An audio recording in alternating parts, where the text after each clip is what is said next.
Are you ready?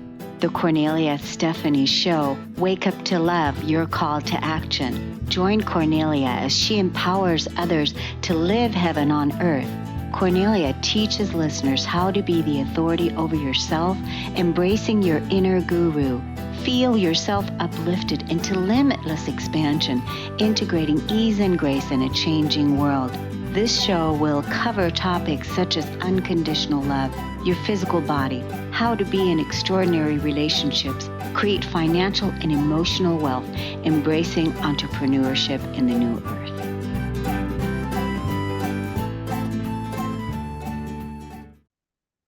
Hello, everyone. Welcome to the Kornelia Stephanie Show. It's an honor and a pleasure to be with you today. Stories of hope. We're here to inspire you. And I've got some incredible guests lined up today that are going to do just that. Bob Thompson is here. And Bob says that in the tapestry of life, few figures stand as tall and as resolute as Bob Thompson of Chesapeake, Virginia. And Bob is an embodiment of passion and prowess. Bob is more than a motivational speaker and seasoned life coach or a celebrated real estate expert. He's a beacon for all seeking transformative change, be it in personal trajectories or professional domains. As a motivational speaker and life coach, Bob transmutes his life's lessons into profound teachings. He infuses his real estate wisdom to highlight universal tenets: patience, diligence, visionary thinking, and leveraging past setbacks for future ascendancy. But Bob doesn't just talk, he exemplifies. He stands as proof that life's value isn't gauged by the obstacles we counter, but by our tenacity to rise above them again and again. I think this is a perfect way to open the show today. Welcome to the show today, Bob Thompson. Thanks for having me. I appreciate it. Thank you. So we were talking in the green room before we came live when I was asking you a little bit more about what you want to highlight today. And you said? Wanted to talk about persistent progress and self-checks and how important that is. And also the self-check, when you run into a problem, it's important to let people know what's going on in your world, because if you don't, your problems will only get worse from there. So you were talking about what happened to you. So take us into that story. Okay, so in 2018, I had a heart attack in June. Then in 2018, in October, I had a second heart attack. And at that point, they decided they were going to go in and do a double bypass. Now, it actually ended up being a quadruple bypass once they got in there. The biggest problem that I had is that when you, as a real estate agent, when you don't work, you don't make money. So I had been speaking to my creditors about everything that was going on and ran through my savings, ran through my credit card. And in the span of a week and a half, my credit card was canceled, my checking account was canceled, and my car was repossessed. You have not lived until you've walked out on a Sunday morning to get in your car and realize that it's gone and knowing exactly why it is gone. And that's the thing. I had always paid my bills on time and had good credit, and I really thought the creditors would work with me. And at that point, I also had close to $600,000 worth of medical debt that was coming down on me. So what I had to do was I had to reach out and have an awkward conversation with my father about, hey, I need to borrow a car. And he's like, well, where is your car at? So come the beginning of 2019, I had started, I was going through my therapies and things of that nature. There's a couple of things that I learned that I think are very important. Number one, you do have to have persistent progress. You've got to, even if they're small goals, you've got to make and create your own goals. They don't have to be anybody else's goals but your own. In my case, it could have been as simply as, okay, I walked from the backyard to the front yard and I did my breathing exercises that day while I was in recovery. The other thing is that you've got to have self-checks. It's important to have a financial check, a personal check, and a business check or professional check to see where you are in your life. The biggest thing that I learned from all of this is that I did not do a very good job of reaching out to my friends and family, my people, and let them know what was going on. I carried this burden on my back completely. And it's fascinating that the folks that we know will support us the most, those are the ones that we run and hide from because we're either embarrassed or we don't want to burden them with our troubles. And I learned the hard way that if I had let people know what was going on ahead of time, I wouldn't have got myself in that bad of a position. Now, as it turned out, my father was able to get my car back out of the repo, and a friend of mine paid my rent for a month. But it would have been an easier financial burden on them if I had just been honest and said, guys, I'm struggling and this is where I am. And that, to me, again, that's the biggest thing I learned, was to always reach out to your people. They love you, they care about you, and the ones that aren't going to let you down, you know that. So you have to tell them what is going on.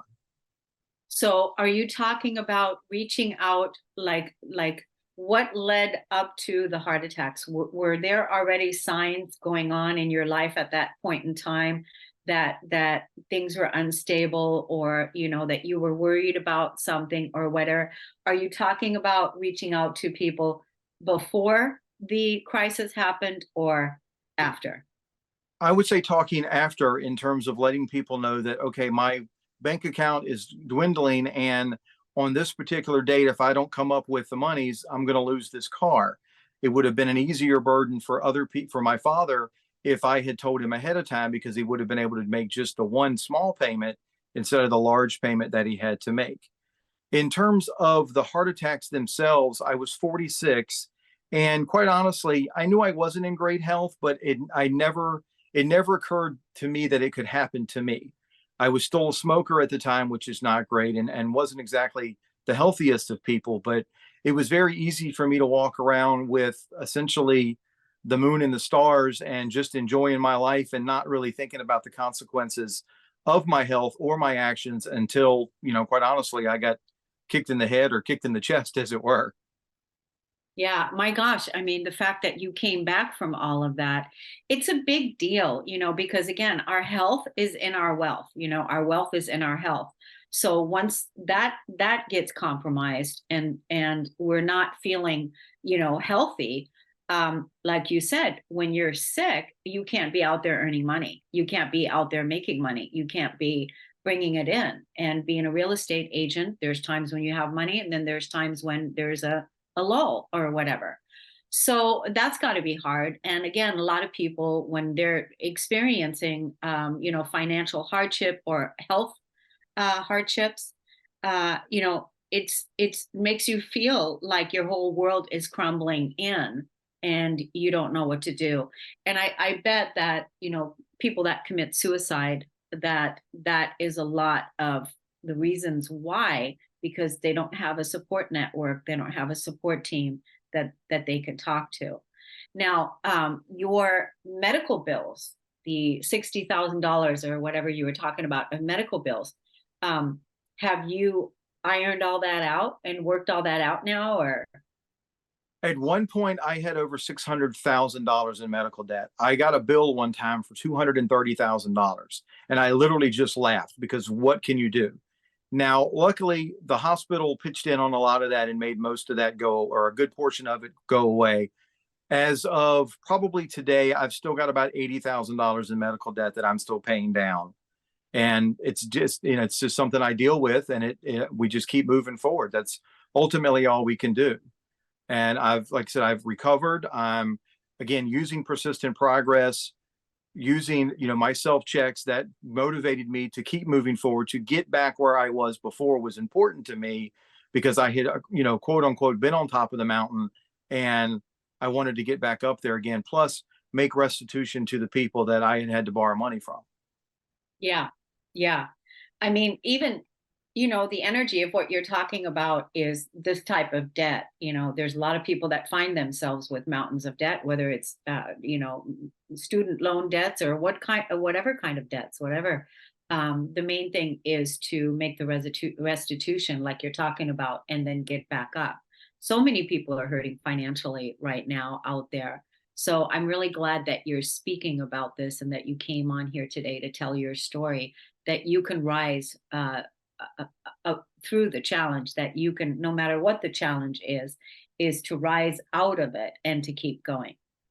Is that what you're Yeah, saying? and really to reach out to your network, reach out to your people. Again, if I can, and like I said, I did that meeting or that speech on at Regent University on Wednesday night, and that's really what I tried to impart is when you're struggling, regardless of what it is, reach out to your people that you know are going to support you, and don't be afraid or ashamed of doing that, because a lot of times it will make things easier. At worst case, they will walk beside you while you're going through your process of recovery instead of finding out that you need their help at the very end. Right. And the other thing about that that I like is that, you're vulnerable when you're asking someone for help, and then the other person is able to support you. And through their witnessing and supporting, also, they are also healing and growing as well with you as you're going through this process. Because really, the people, like you said, the people that support you, they love you and they want to see you rise and they want to see you do better and they want to see you succeed. So to know this and to live this. So maybe today we can invite the audience to take a look at who is your support system, who are those people, and write those names down in in your gratitude journal, and really feel grateful for having those people in your life. Now, you're doing speaking engagements, and are you coaching with people one on one, Bob? I am coaching one-on-one. I am doing speaking engagements. I'm also working with the niche work, and we're in the process of putting a course and book out called Want More, Take More. You can find more information on that at whatbobthinks.com. Shameless plug. And of course, everybody can also find me on all the socials. And I'm old fashioned, so if anybody has a question, reach out on the Facebook. Heck, give me a phone call. All of my information is online. I'm one of those people that still, notoriously is known for answering the phone. If I can't talk to you right then, I'll send you a text and say, "Hey, we'll reach back out at a different time." But I'm kind of funny like that. No, I like that so much because nowadays everything is so automated. And this is the part that we're missing is the connection, the real making a connection. So making that phone call, sending that letter, doing that. That's such an important example. I'm old school that way too. I personally reach out to people that I want to connect with, that I want to talk to, that I want to, communicate with, and I think it's an important piece. Now, whatbobthinks.com is actually brilliant. I like that. That's yeah, that's really good. So anyway, what do you want to leave the audience with today, Bob? I want to leave them with persistent progress. Again, create your own mini goals. They don't have to be anybody else's, but your own. They can simply be, again, I've accomplished one little thing, which will lead to the next thing and lead to the next thing. Self checks are very important. That's something even to this day I sometimes will struggle with or have to remind myself to do. The other thing, again, it goes back to, and I can't stress it enough, reach out to your people, let them know what is going on in your world, regardless of what it is. And that will save you a lot of heartache and a lot of time and trouble if people know that, you need their help. There's nothing wrong with asking for help. Right. And like you said earlier, I don't think we were live at that time, but you said that, especially men, they hadn't been taught to ask for help because it seems like a sign of weakness when they ask for help. But then there's many, many other people that feel that way too, not just men, but I do understand because suck it up and get on with it, not feel kind of thing, right? Yeah. So anyway, Bob, I appreciate you coming on the show today. Thank you so much. I'm so glad you're alive and that you are well and that you are inspiring people with whatbobthinks.com and all the wonderful things you're doing. Thank you for coming on the show today. Thank you for having me. We're going to take a break on the Kornelia Stephanie Show. We'll be right back.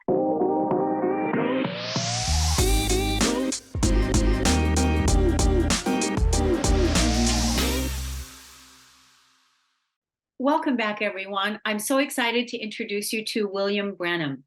He is a highly decorated Navy SEAL veteran who served in the United States military for 26 years. During his extensive military career, he honed his relationship skills, his leadership skills, cultivated a strong mindset, and gained invaluable experience in high pressure situations, such as a sniper instructor, leading teams on operations ranging from protecting the interim Iraqi elected officials to direct action missions in Baghdad, Afghanistan, as well as undersea missions that were required to be approved by the President of the United States. After retiring from the military, William has made it his mission to share the lessons that he learned with others as a speaker, author, business, and leadership advisor. William's expertise in leadership and mindset has been sought after by organizations ranging from small universities to Fortune 500 companies. He draws on his experience to provide practical advice on how to cultivate a leadership style that inspires and motivates others, and how to develop the resilience needed to succeed in challenging environments. Welcome to the show today, William. Thank you for having me. I'm stoked to be here. Thank you. I really like your shirt. What message would you put on a t-shirt? The message I put on a t-shirt is to get naked.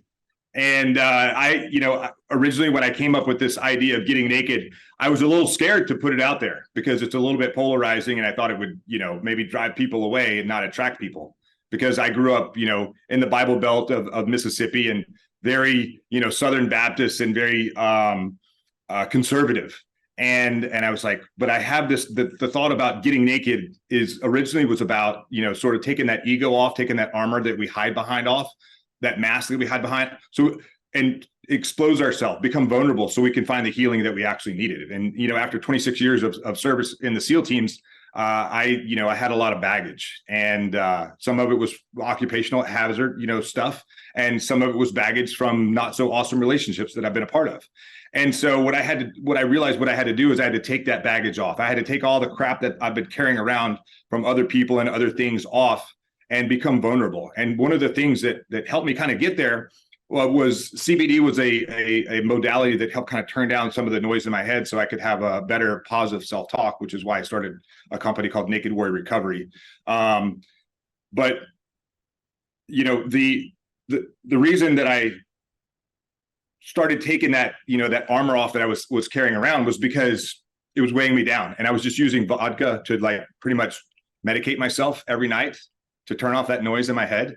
And then as I started a company, I realized I didn't know how to really run a business. I knew how to do stuff in the SEAL teams. I didn't really know how to run a business. So I reached out to some friends of mine that were professional business coaches and things like that. And they kind of helped me go along the way. And a couple of my coaches were like, hey, you need to start speaking and you need to start coaching. And I was like, well, number one, I don't do that. I don't speak because I'm not one of those rah kind of guys. And what would I coach people on? They're like, dude, you do so much stuff. Business now, leadership, all these other things, mindset. So get out there on the stages and start speaking and start coaching companies on how to, turn their teams, run their team like it's a SEAL team, or turn, employees into team members. And that was very hard for me to do because, now I do it much easier, but it was not an easy process. One of the things I struggle with, which is what almost all of my clients struggle with, is this thing called imposter syndrome. And what I eventually realized was the only people that don't have imposter syndrome were imposters. Mm-hmm. And so I'm like, that's awesome that you have imposter syndrome. That means you're doing a good job. You're doing the right thing. So the other thing that NAKED stands for, I said that my coaches were like, you need to get on stages and start speaking. I turned NAKED into an acronym. And so the acronym NAKED stands for, the N stands for never quit. The A is accept failure. The K is to kill mediocrity. The E is expose your fears. And the D is do the work. And because we're talking about thinking like a Navy SEAL and taking action, I put the word get in front of naked. So if you want to think like a Navy SEAL, you have to get naked. Yeah, I love that. You know what? First of all, I want to thank you so much for your service that you have, spent years and years. Thank you very much. Keeping us safe and protecting us. So I want to thank you so much for that. And while you were talking, when you were saying that, the baggage that you had to let go of, what came to my mind was the trauma that people like yourself experience in the military, fighting, and all the things that you've had to endure and go through, the trauma, the emotional trauma, the mental trauma, that's that baggage that you were talking about. And earlier, before we came live, you mentioned that you're passionate about speaking to veterans that want to commit suicide, or that commit suicide, or to prevent suicide. Talk to us. Prevent suicide. Yeah. So currently we have, we've lost more veterans to suicide than we had in 20 years of sustained combat and 2 theaters of operation. We lose more than 22 veterans a day in our service. And I think, new numbers have come out that shows that it's really closer to 44 veterans take their lives every single day. And my dad is one of those 22. And so I didn't know if I was going to get emotional right that. I almost did.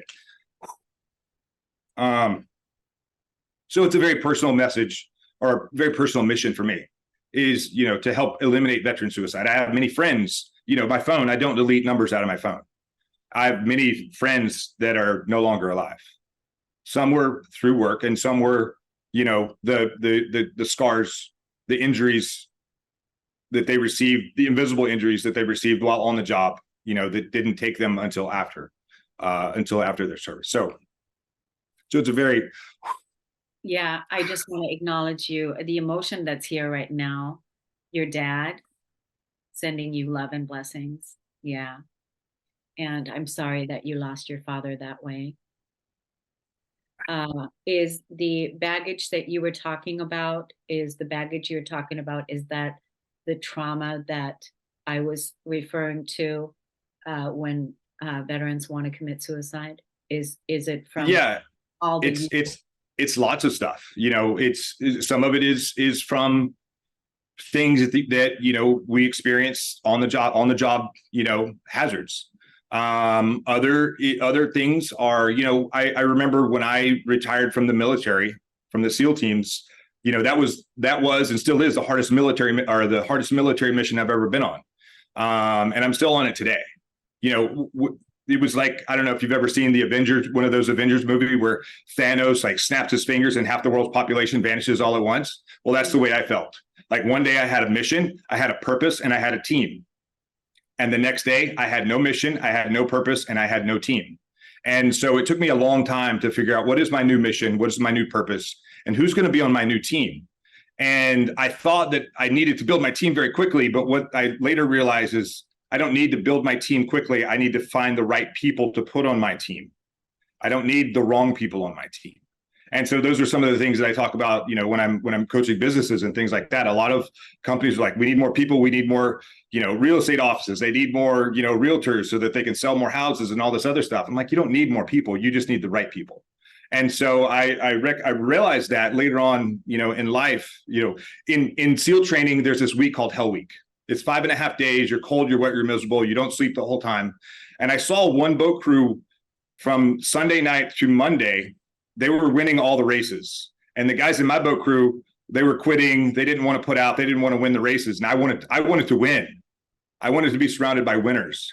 And so at some point we lost enough people. We had to reshuffle the boat crews. And I was like, I'm going to get into boat crew 3 because they keep winning. I want to know who's in there and what their secret is. So I waited, until it was time to switch boat crews, or, reshuffle boat crews. And then you line up in a height line, and it's 7 people are in a boat crew. And I was like, 1, 2, 3, 4, 5, 6, 7, 1, 2, 3, 4, 5, 6, 7, 1, 2, 3, 4. I'll be number 5. And even if I'm not quite tall enough, I'll pile some sand under my feet so that I'm the same height as the guys around me, 6, 7. And so from that point on, I was in boat crew 3. And what I realized is that there were no superstars in that boat crew.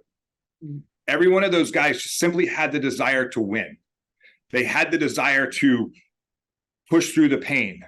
There were times when I first started out with those guys, I was feeling sorry for myself. I was injured. My legs hurt. My stomach hurt. I didn't feel like keeping up.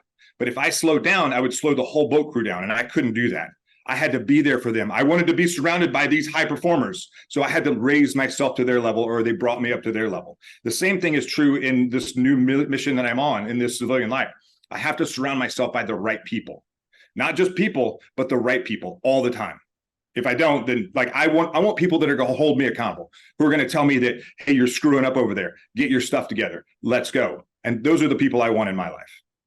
I love that. I love that. I love the story you just told about the boat, and about what team you want to be part of, and that you don't want to be in a boat of people that are going to drown, that you want to be with people that are going to rise up. And so you want to surround yourself with people that are playing at a higher level. And that's really Always. what we do right now in co-creating our new earth together anyway. It's we need people, to the ones that want to win, that want to succeed, because life is hard. We have a lot of cleanup to do. We have a lot of challenges to face. There's a lot of things we need to do. And we have to be willing to raise our standards and to want to win, want to Yes. live, want to be a part of. So I feel your energy. I'm so excited. I can see how you speaking at businesses and teams and working with organizations, how they would be very, very lucky to have you on board leading their ship. So let's tell the audience on how they can find you, how they can look you up and learn more about what it is that you do. I'll say, if you want to learn more about the Navy SEAL mindset, those 5 secrets, those get naked mindset, go to the number 5 SEAL secrets. SEAL as in Navy SEAL, 5SEALsecrets.com. Put your name and email in there. I'll send you, it's a Google link, a PDF of really breaking everything down. If you want to follow me on social media, I'm mostly active on Instagram, william.r.branum, Branum. And then I'm on LinkedIn and Facebook and all the other platforms. I'm not quite as active there, but I'm mostly active on Instagram, just because I only have so much bandwidth. Yeah, totally. William, I'd certainly love to have further talk with you down the line for possibly a longer show. So would you be open to that? That would be fantastic. I would love that. Okay. Well, thank you so much for coming on the show today, and to inspire our audience with your incredible stories. Thank you so much. Yes, ma'am. Thank you. And thank you for being alive and wanting to be here. So thank you. Yeah, we're going to take a break on the Kornelia Stephanie Show. We'll be right back.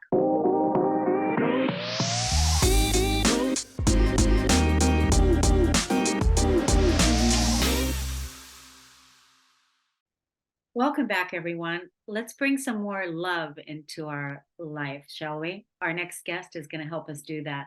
Marie Miller. She's the founder of the San Diego Psychic Fair and owner House of Kellen. Her passion for helping people discover their own inner divinity has led her on an adventure of fearless shadow work and ongoing training. She's a rune and tarot reader, a psychic medium, and certified theta healing master instructor. Marie is a compassionate and knowledgeable guide who loves to help people transform their lives on all levels. Marie has helped hundreds of people see the beauty of their own souls and move beyond their subconscious blocks.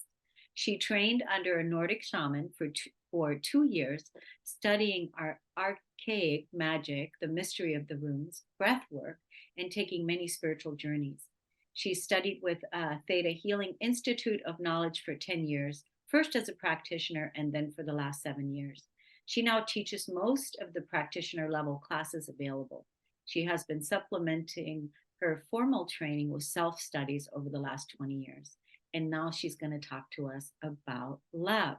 Welcome to the show today, Marie.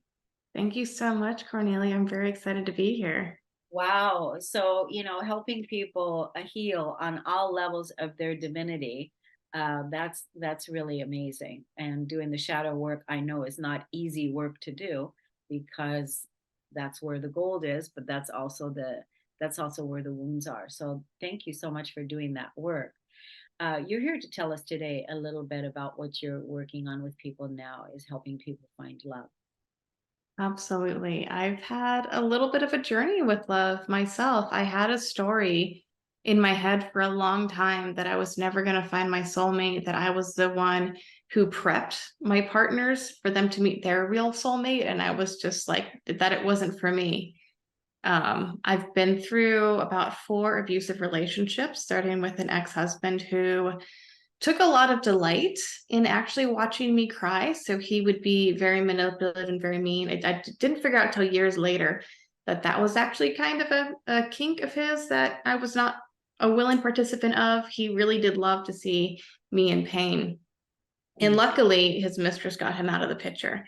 But I healed from that. I was moving on, but I kept coming back to that cycle of I would date really cool, amazing men who I would later realize were my soulmates, but I'd have some sort of reasoning, some epiphany of like, oh my God, they're not right for me to break up with them.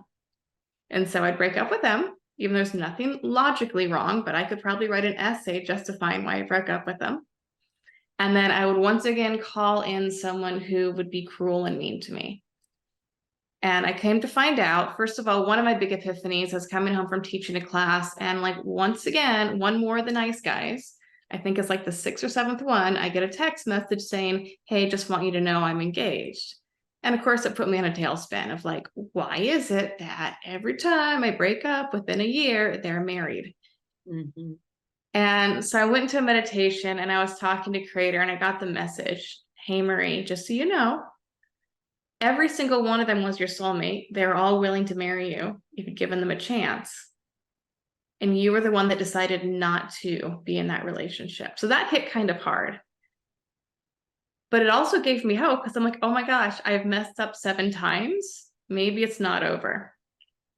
And what I discovered when I dug a little bit deeper was I actually was carrying this belief from childhood that love will kill me.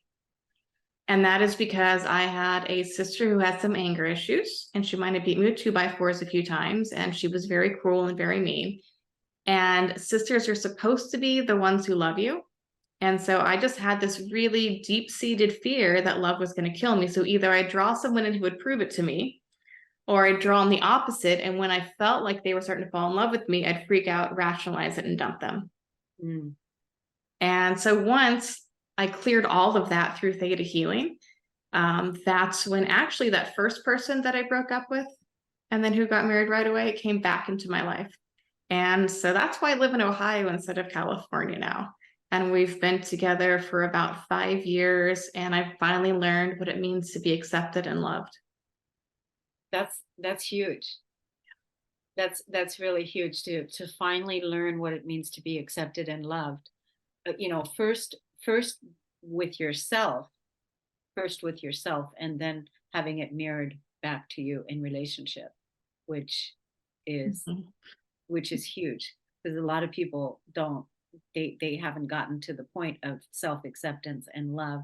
And then for Mhm. the same reasons that you were talking about, having deep-seated fears that love isn't safe.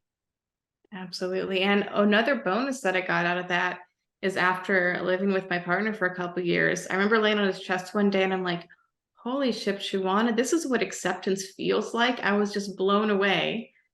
And that's because I didn't realize that I realized that there was a lack of love and other things, but I never realized the lack of acceptance I had on my whole life until I was completely surrounded by it. So we Yeah. just keep healing. Yeah, I think it's huge. That's actually a message that I wanted to put on a t-shirt. Accept yourself. You know, like if there's anything that is a big key piece into becoming who it is that you are in truth, is really learning to accept yourself. Accept yourself, you know, your lower aspects, the shadow parts, Mhm. your amazingness, you know, really that is a key word. So now you're helping your clients, you're helping people find love again. Mhm. And so are you doing that through your one-on-one sessions, or how are you doing that? I mostly do that through one-on-one sessions. I will work with people to release the trauma and understand their patterns in love before. And then I also help people do meditations to manifest their soulmate. I also work with them on how to create the list correctly, because some people overdo it. There's a whole science to that. And then with my partner, we also have recently started doing retreats where we look at the self, where we go deep into self-acceptance and accept the darkest parts of you so that you can let someone in. So we've actually started doing the work together very recently, which is amazing. That's fun. It's so Yeah, fun when, you know, soulmates come together and work on a common mission, masculine and feminine energy. That's so fun. And the retreats, you know, that's so amazing when you can really just let go of your life for a little bit, go to a retreat and totally immerse yourself in it. absolutely. And some of the places we go themselves are healing. We just did one in Costa Rica and we were able to swim in this pool by a waterfall that's filled with malachite and actually able to heal from the land too, along with the content. Yeah. that bring. Mhm. Yeah, that must have been beautiful. So now that's what you're doing. You're helping others really move into deeper self-love, deeper self-acceptance, and attracting, calling in their soulmate. Yeah. I honestly believe when you love and accept yourself, the sky's the limit and you can do anything that you really want, whether it's fall in love, start a business, change the world. Do you think that, all those 7 relationships that you had prior, do you think that this was all, part of the part of the realization and the experience so that you can see it, that you can see it, that you can experience, collect and experience and see it? I believe so because one thing I've learned about myself is I don't always get the message the first few times. I can be a little stubborn. And so I do accept that about myself. And honestly, when I look at some of the paths, I'm like, I'm really grateful I'm on this one because I don't know if I wanted to go live in that state or do some of the other things. So I think it's really beautiful. And I also really love the fact that I got it right the first time because the partner I'm with now was my first love, was like the first person I dated in high school.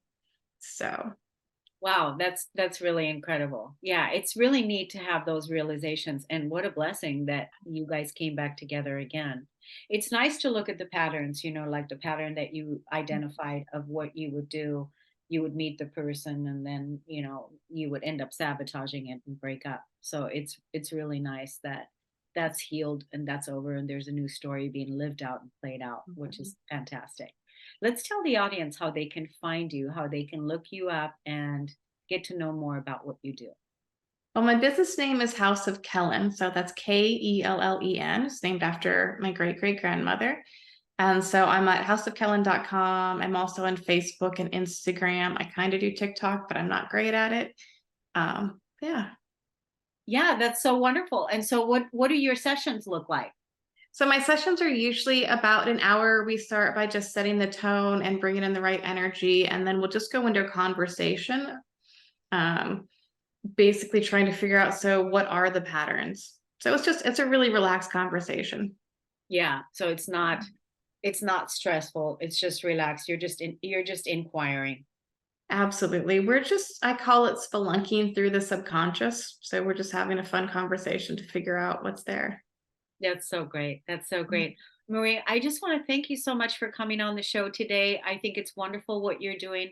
So many people are feeling lonely out there and not and having the same belief that you had that they'll never find their soulmate. And there is hope and, Mhm. and it is possible. And so I encourage and invite everyone to go check you out so that they can see that they too can have love in their life.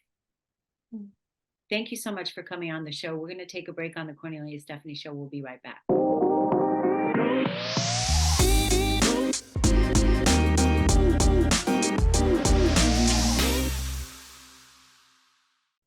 Welcome back, everyone. My next guest is Rick Yee. He is a resilient and transformative individual who has overcome a tumultuous upbringing and abusive environment.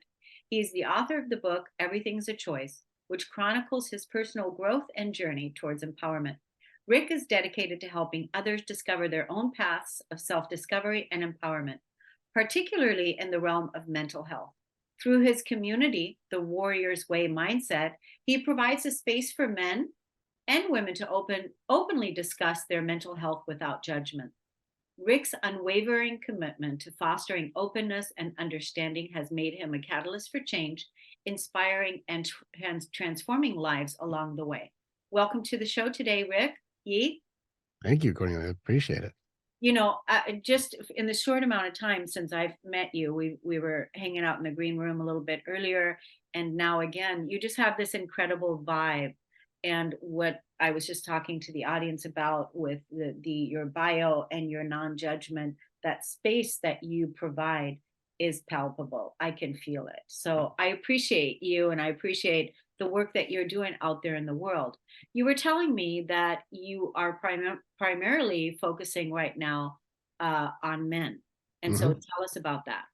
So right now, there's a big space right now with what's going on in society where guys are struggling, and they're struggling to find their voice and authenticity, which is really ironic because you'd think that as the pendulum switched, the nurture and the compassion and the empathy as like, the switch inequality happened, you like, yeah, let's give women a shot, and you think that that would go up, but look at the damage being done to sons, and look at the damage being done to split homes, and look at the damage being done to good men. And there are bad guys out there. There are.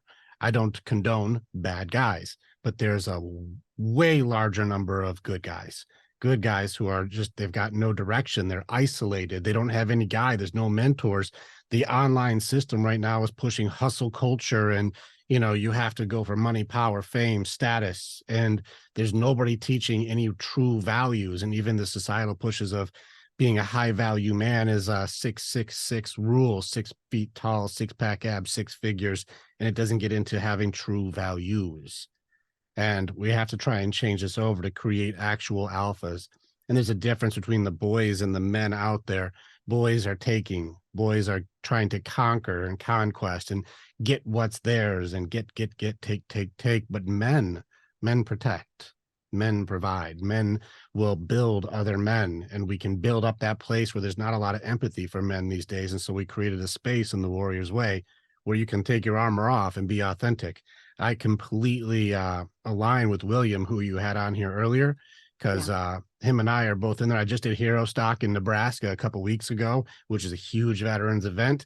And we are doing a lot to help out. The hardest part for that transition for men is just the isolation and not having anybody that they can lean on that actually truly cares. And I found that the empathy aspect is given by men to men. We need our brothers. You need to have your guys that you can go to. There's no shame in this. There's no blame. There's no guilt. There's no judgment. We need to have a place you can take your armor off, because how do you grow when there's constantly that level of pressure on you that you always have to perform? Well, guys suppressed now. You can't have feelings. Crying is weakness. You can't be overly silly or you're unattractive and judged again. And we can't be too angry, which is the only outlet we have. So like, what things can men be? It's not human. I need to be the rock in my relationship. Well, I'll tell you, Kornelia, what feelings do rocks have? So we teach our guys to be actual powerful men, good leaders, good fathers, being able to be vulnerable and strong and authentic. And I liked William talk about that get naked thing. We have to just rewire the armor, is how we say it. Like, make it so it's authentic and you don't have to walk around in your 6 plates of armor, which resembles more of a prison than protection. Are you guys online? We are very online. So Well, we have you a lot guys- of different avenues. Yeah. Oh yeah. Well, so I mean, it would be wonderful if we would know, like if I would know where to send men to. So that's one thing, like that's one of the things I would want to know, because I think you're so correct. Let me see what the producer, there's a caller on the line to give Rick a shout out if you want. Sure. Let's do it real quick. Let's see. Who is it? Who do we got? And our caller, if you have a message, you are live right now. Hi, this is Eric. Eric? Hi, how are you? Good. How are you? Thank you for calling into the show. You want to give a shout out to Rick? Yeah, I do. I just got off the phone with him, and it was it's transformational. It's one of the things that it's a deep thinking. What he does for the community, I don't want to say just men's community, but what he does for the community is great. I got to meet him in Nebraska at Hero Stock. And Eric Mello? Hey, what's up, buddy? What's up, brother? If you guys don't know who Eric Mello, he's on a podcast called The Contagion Effect. It helps out veterans and first responders. He's actually really awesome. Yeah. Well, I just came across it, and I saw that you're live, and I had to throw my shout out to you. And I just want to say this gentleman here is doing so much for the community, not just veterans, but just life in general. So you guys need to go check out the Warrior Mindset Way. And much love to you, brother. Appreciate you so much. Thank you, brother. Appreciate it. Eric, thank you for calling in, for taking that action. Absolutely. Thank you. Thank you, Eric. Thank you. Well, that's pretty cool. I didn't know you even did that on your show. Right? We do the live call-ins, and thank you, Sarah, for putting it through. And thank you to me for seeing the message.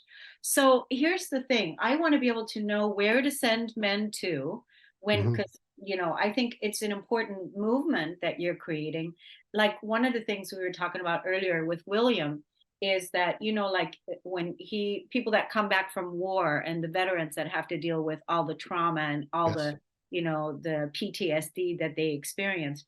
But you're also talking about the regular men that didn't go to war per se, that didn't go enlist in the military, but that possibly had, We take them both. We right? take all of them. Yeah, and so we're talking about the wounded, broken masculine, so Mhm. that the wounded, broken masculine can heal and recover and have a place to be and rise back into a place of self-respect and honor where the hero feels good about being a man. Mhm. Because, oh my God, where would we be without you? Doing the hard jobs, the dirty ones. Where would we be without you? So it's like, we need men, and I think you said it earlier, there's a lot of women's groups, but the men need, they need a tribe. They need a place to go to. They need a place Yeah. to speak about their feelings as well, because they're human beings. They have feelings. It's just the conditioning has, um, trained them to Yeah. suck it up and get on with it and be a man. M- Don't show your feelings. Most guys will not reach out until they're in crisis.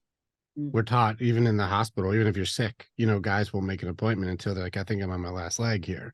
We're stubborn and we're taught we're supposed to be tough, and tough means handle everything on our own. But lone wolves go hungry. Yeah. The pack is always stronger. Yeah, for sure.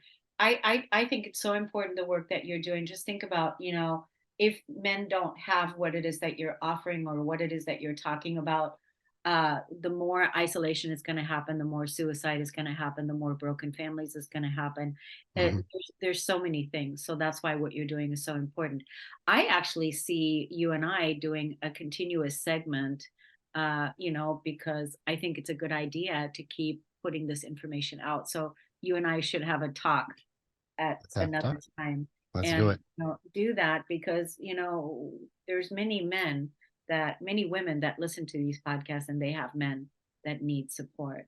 So how can people look you up? How can they find you, You Rick? can find us on the Warriors Way Mindset. We're in a lot of different places. You can, our TikTok, Warriors Way Mindset is very big. We've got over 325,000 followers, millions of views there. We've got our YouTube. You can find me on the podcast, Battlefield of the Mind, even still, shout out Joyce Myers.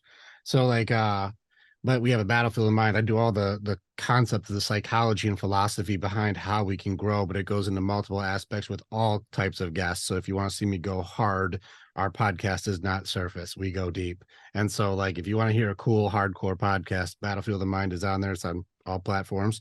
But Warriors Way Mindset, put the mindset in. There's a lot of Warriors Way things. So look for the beard. In any case, we have a community and we make it so our men have a fighting chance. But yeah, we're seeing a huge need right now for our guys to have a place where they belong.